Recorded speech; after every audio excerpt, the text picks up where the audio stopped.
নমস্কার, আমি সুমন্ত জি চৌধুরী বলছি। আমার একজন স্টুডেন্ট, তিনি গুরু, কিন্তু অভূতপূর্ব মৃদঙ্গ বাজান। আমি নিজে একজন সাধক, আমি তার সাধনা দেখেছি এবং আমি মুগ্ধ হয়ে গেছি। তিনি আমার কাছে আসেন এবং তিনি নিজেকে স্যারেন্ডার করে দিয়েছেন। এসে চেয়ারে পর্যন্ত বসেন না, মাটিতে বসে থাকেন, পায়ের কাছে বসে থাকেন, এত তার ভক্তি। অথচ তিনি নিজেই কিন্তু একজন গুরু, তার অনেক শিষ্য রয়েছে, তিনি মৃদঙ্গ বাজান।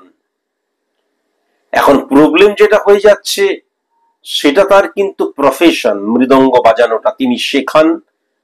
আবার এই যে কীর্তন হয়, সেই কীর্তনে তিনি কিন্তু মৃদঙ্গ বাজান, এটাই তার প্রফেশন।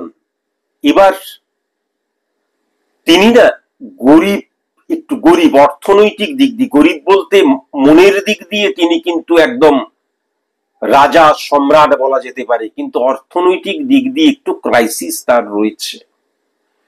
এই ক্রাইসিসের সুবিধা কিন্তু তিনি যে ফিল্ডে কাজ করছেন সেখানকার যে অর্গানাইজেশন বা যে দল, তার মালিকরা কিন্তু বা ম্যানেজাররা কিন্তু নিচ্ছে। অর্থ না থাকলে মানুষকে ভুলভাবে মিসইউজ করার জায়গা আমার জীবনে বহুবার হয়েছে। এই ঘটনা আমি আগেও বলেছি এবং আরো অনেক ঘটনা আছে, সেটাও বলবো। যে যখন একটা মানুষকে দেখে বলে ও এর অর্থ নেই, গরিব, তাহলে কিন্তু তার দামটা অনেক কমিয়ে দেয়। তার ফলে এইরকম একজন গুরু এবং এরকম একজন বাদ্যকারকে মিসইউজ করা হচ্ছে, এটা আমি কোনো মতেই মেনে নিতে পারছি না। আমি যারা যারা তোমরা কীর্তন গাও বা তোমাদের দল আছে, আমি এই নিচে তার নাম এবং তার ফোন নাম্বার দিয়ে দিচ্ছি। তার হোয়াটসঅ্যাপ নাম্বার নেই, ফোন। তোমরা অবশ্যই কিন্তু তাকে এনে টেস্ট করো। আমার কথা শুনে তাকে নিযুক্ত করে নিও না, তাকে অবশ্যই কিন্তু কীর্তনে সামিল করো।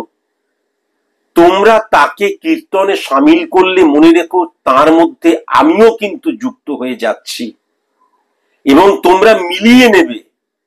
তোমাদের যদি ষষ্ঠী থেকে জ্যৈষ্ঠী পর্যন্ত 100 পালা গান হয়, তোমরা মিলিয়ে নেবে অন্তত তার 30 থেকে 40%, 50% বেশি আরো গান হবে, হবেই হবে।